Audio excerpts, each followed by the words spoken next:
Hello, my name is Jamie, and today I am doing a book review on The King's Shadow by Elizabeth Alder. This is a really good book. I found it completely on accident. My friend was cleaning off her shelves and getting rid of this book and a bunch of other books, and I happened to be there while she was cleaning out her shelves, and I was like, this looks interesting. So I took it. She allowed me to take it, and it actually sat on my shelf for a bit before I picked it up and read it. But I finished it yesterday, and I'm still a little bit heartbroken because two reasons. I'm sad because I'm done reading it, and I'm also sad because of the ending of the book. Really good ending, but one of those that just leaves you like just heartbroken. So I want to tell you the story, but I don't want to tell you the story because there's so many. If you just picked up this book and read it without hearing the story, you would be surprised at all the twists that happen.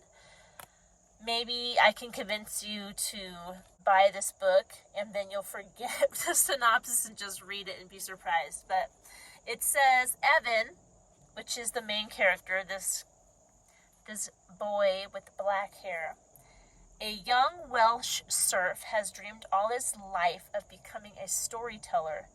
He has a beautiful voice. He loves holding an audience with his stories, captivate them with his words. But in a cruel twist of fate, Evan and his father suffer a brutal attack by a group of murderous ruffians.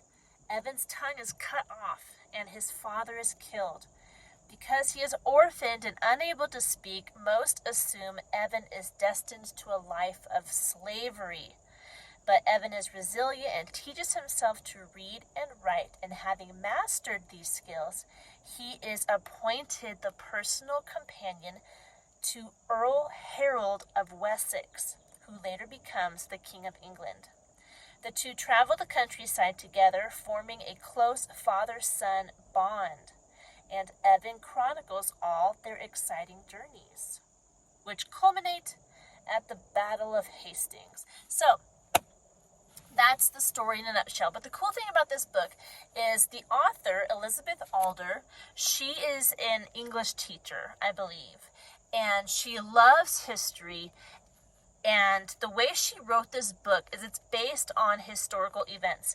And each chapter opens with an entry in actual historical chronicles. So the words that are in italics at the beginning of each chapter, that actually happened. So these monks would keep historical record of things that happened way back in the past. See, 1063 is where we're hearing this story from. And back then, not a lot of people kept record of what was going on, but the monks did.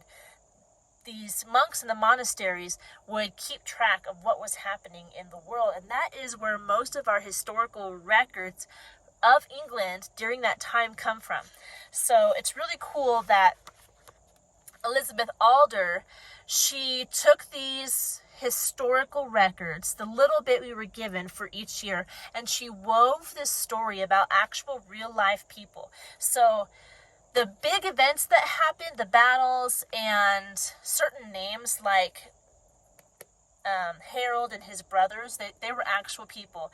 Evan's not an actual person, but she invented him and put him in the story as he's the main character, and it's like he's watching all these things unfold and he's a part of them as well. So it's really cool that Elizabeth Alder took real life events and made a creative and engaging story out of these events. And I just love how she did that, how she put the actual historical document at the beginning of each chapter, and it just reminds you that these things happened. She's just weaving a tale into the actual events. So a lot of fun, really cool.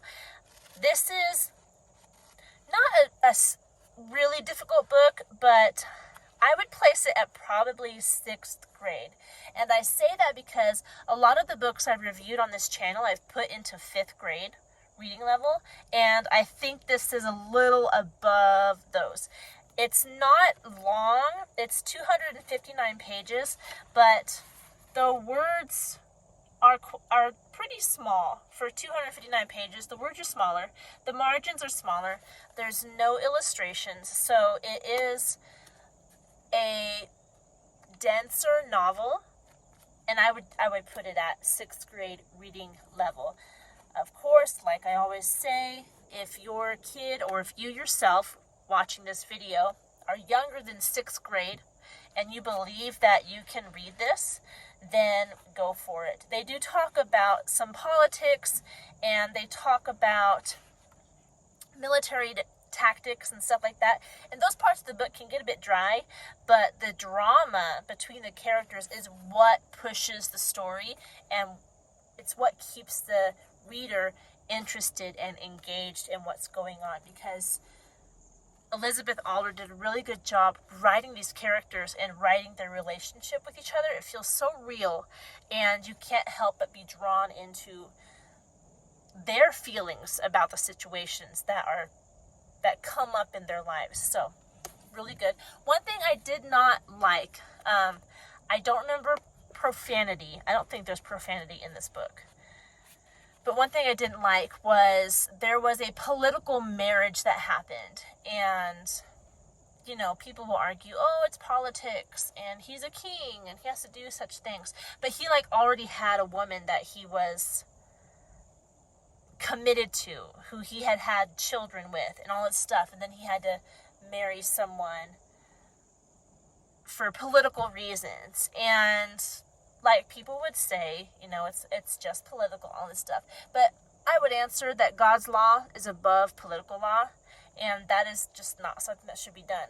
So that one point in the book marred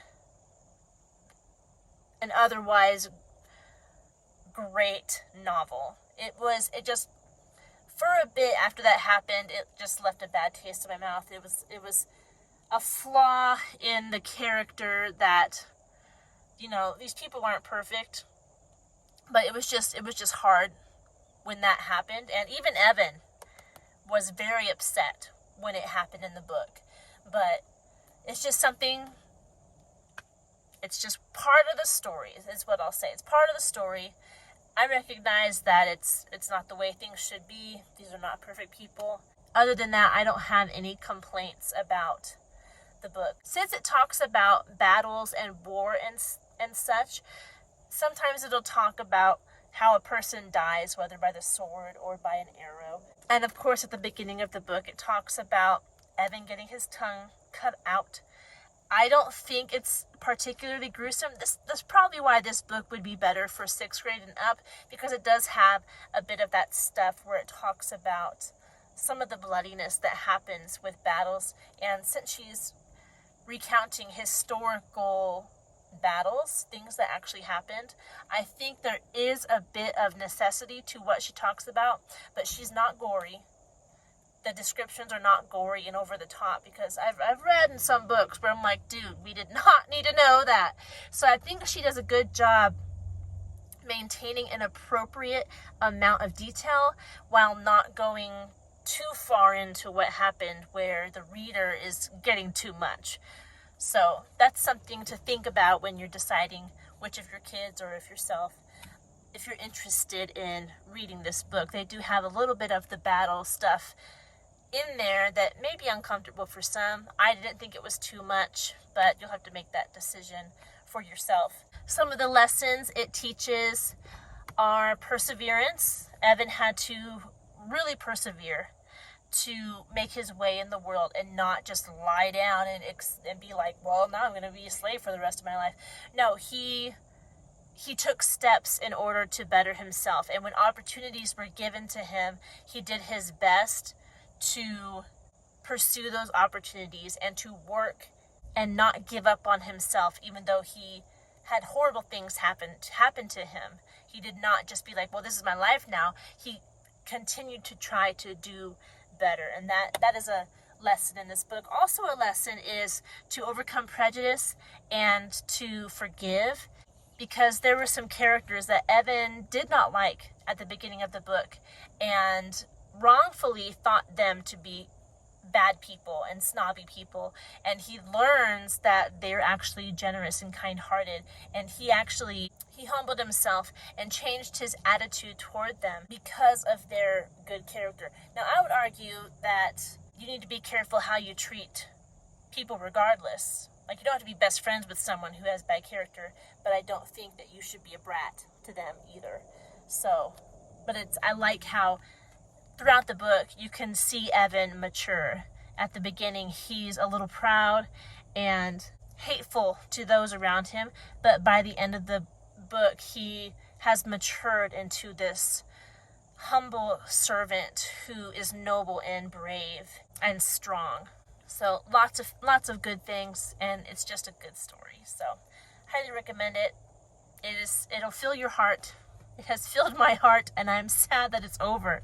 So I was really blessed to stumble upon this author, and I'm kind of sad because she's only written 2 books. I've already purchased her second book. I was going to show it to you, but I totally forgot to bring it in here. Hopefully I will read it soon, and I will be able to bring a review of that to you. I can't even remember what the book is called. I've just glanced over it.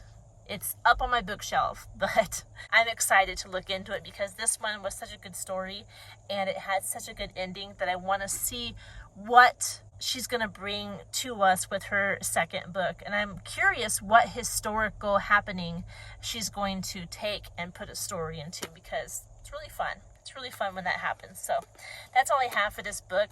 I hope you're doing well. It's pretty warm here. I know I'm wearing this, but I always wear long sleeves. If I didn't answer your question about this book, leave it in the comment section. Don't forget to like this video, subscribe to this channel if you want more content like this, and I will see you in our next video. Goodbye.